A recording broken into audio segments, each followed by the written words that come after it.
Hello friends, स्वागत है हमारे यूट्यूब चैनल सरकारी स्टडी में। आज मैं आपके लिए बहुत ही महत्वपूर्ण वीडियो लाया हूं जो कि आने वाले कंपटीशन एग्ज़ाम के लिए बहुत ही हेल्पफुल होने वाली है। तो आज की वीडियो में मैं भारतीय संविधान की अनुसूचियों के बारे में बताने जा रहा हूं। भारतीय संविधान की अनुसूचियों से हर बार एक या दो क्वेश्चन ज़रूर एग्ज़ाम में पूछे जाते हैं, तो वीडियो को पूरा ज़रूर देखें। तो चलते हैं सीधा वीडियो पे। बात करते हैं कि अनुसूचियाँ। तो भारतीय संविधान की अनुसूचियाँ कितनी होती हैं? तो भारतीय संविधान की अनुसूचियाँ कुल 12 होती हैं। तो कौन कौन सी होती हैं? तो इन 12 अनुसूचियों को एक एक करके देखते हैं। तो पहली अनुसूची में भारत के सभी राज्य और केंद्र शासित प्रदेश के बारे में उल्लेख है। तो भारत के कितने राज्य हैं? 28 राज्य हैं। और केंद्र शासित प्रदेश कितने हैं? 8 केंद्र शासित प्रदेश हैं। ये सभी पहली अनुसूची में उल्लेख है। और इसमें एक संशोधन किया गया था 69वें संविधान संशोधन के द्वारा दिल्ली राष्ट्रीय राजधानी क्षेत्र का दर्जा दिया गया है इसी अनुसूची में, पहली अनुसूची में। ये सब ध्यान रखना पड़ेगा।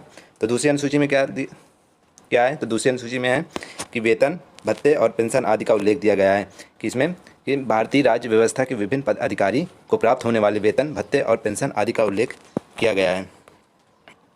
तो तीसरी अनुसूची में शपथ का उल्लेख है।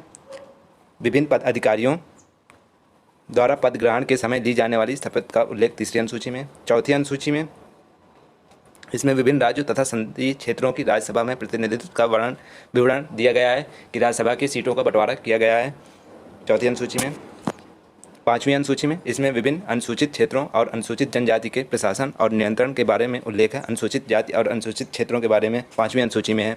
और छठी अनुसूची यही सेम है, लेकिन इसमें असम, मेघालय, त्रिपुरा और मिजोरम राज्य के जनजातीय क्षेत्रों का प्रशासन के बारे में प्रावधान है। जिसमें कन्फ्यूज नहीं होना है। पाँचवीं और छठवीं में अगर अनुसूचित जनजाति के बारे में आता है और उसमें असम, मेघालय, त्रिपुरा और मिजोरम नहीं मेंशन, तो पाँचवीं अनुसूची में है। अगर ये चार राज्य मेंशन है तो ये छठवीं अनुसूची में है। तो ये छठवीं अनुसूची में एक ट्रिक है, ममता। एम से मेघालय, एम से मिजोरम, टी से त्रिपुरा और ए से असम। ये ट्रिक है जो कि ये 4 राज्य जिनमें जनजाति क्षेत्रों के प्रशासन के बारे में प्रावधान है। सातवीं अनुसूची में इसमें केंद्र एवं राज्य के बीच शक्तियों के बंटवारे के बारे में दिया गया है। इसके अंतर्गत 3 सूचियाँ आई, एक संघ सूची, राज्य सूची और एक समवर्ती सूची। तो संघ सूची क्या है? इस सूची में दिए गए विषय पर केंद्र सरकार कानून बनाती है। संविधान के लागू होने के समय इसमें 57 विषय थे, परंतु वर्तमान में इसमें 100 विषय हैं। तो ये याद रखना है कि पहले 57 विषय थे, लेकिन अब वर्तमान में 100 विषय हैं। और दूसरी राज्य सूची, इस सूची में दिए गए विषय पर राज्य सरकार कानून बनाती है। राष्ट्रीय हित के संबोधित होने पर केंद्र सरकार भी कानून बना सकती है। इसमें दोनों कानून बना सकती है। इसमें संविधान के लागू होने के समय इसके अंतर्गत 66 विषय थे, लेकिन वर्तमान में इसमें 61 ही विषय हैं। और तीसरी अनुसूची समवर्ती सूची, इसके अंतर्गत दिए गए विषय पर केंद्र एवं राज्य दोनों सरकार कानून बना सकती है, परंतु कानून के विषय समान होने पर केंद्र सरकार द्वारा बनाए गए कानून ही मान्य होती है। तो इसमें ये पॉइंट याद रखना है कि समय में पर केंद्र सरकार द्वारा बनाए गए कानून ही मान्य होती है। राज्य सरकार द्वारा बनाए गए कानून केंद्र सरकार के कानून बनाने के साथ ही समाप्त हो जाती है। संविधान के लागू होने के समय समवर्ती सूची में कितने 47 विषय थे, लेकिन वर्तमान में कितने हैं? 52 विषय हैं। ये याद रखना पड़ेगा कि 47 विषय संविधान के बनाने समय थे, लेकिन अब वर्तमान में 52 विषय हैं। आठवीं अनुसूची में क्या है? इसमें भारत की 22 भाषाओं का उल्लेख किया गया है।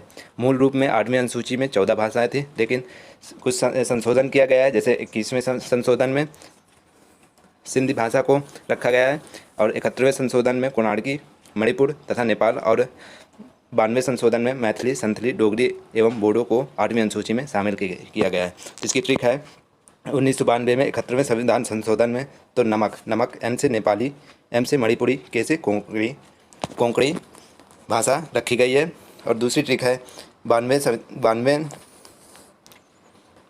संविधान संशोधन 2003 में बोडो मास, एक ट्रिक है, बो से बोडो भाषा हो गई, डो से डोगरी हो गई, एम से मैथिली हो गई, एस से संथाली हो गई। ये भाषा रखी गई 92वें संविधान संशोधन 2003 में। तो ये याद रखना पड़ेगा। ये पूछ लिया जाता है कि कौन सी भाषा 92वें संशोधन में रखी गई है। तो ये 4 ऑप्शन में से एक ऑप्शन रख दिया जाता है, बाकी दूसरी अलग भाषा रख दी जाती है।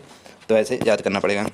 तो 9वीं अनुसूची संविधान में यह अनुसूची प्रथम संविधान संशोधन अधिनियम 1991 के द्वारा जोड़ी गई। इसके अंतर्गत राज्य द्वारा संपत्ति के अधिग्रहण की विधियों का उल्लेख किया गया है। इस अनुसूची में सम्मिलित विषयों का न्यायालय में चुनौती नहीं दी जा सकती। वर्तमान में इस अनुसूची में कितने अधिनियम है? 284 अधिनियम है। 10वीं अनुसूची ये दल बदल से संबोधित प्रावधान का उल्लेख करती है। 11वीं अनुसूची, यह अनुसूची संविधान में 73वें संवैधानिक संशोधन 1993 के द्वारा जोड़ी गई है। इसमें पंचायती राज संस्थाओं के कार्य करने के लिए 29 विषय का प्रदान दिया गया था। 12वीं अनुसूची, यह अनुसूची संविधान में 74वें संवैधानिक संशोधन 1993 के द्वारा जोड़ी गई है। इसमें शहरी क्षेत्र के स्थानीय स्वशासन संस्थाओं को कार्य करने के लिए 18 विषय प्रदान किए थे। तो ये 12 ये अनुसूची होती हैं, ये लास्ट अनुसूची थी। तो अगर वीडियो अच्छी लगी हो तो लाइक कर दें और ज़्यादा से ज़्यादा शेयर कर दें और सब्सक्राइब कर दें मेरे चैनल को। Thank you.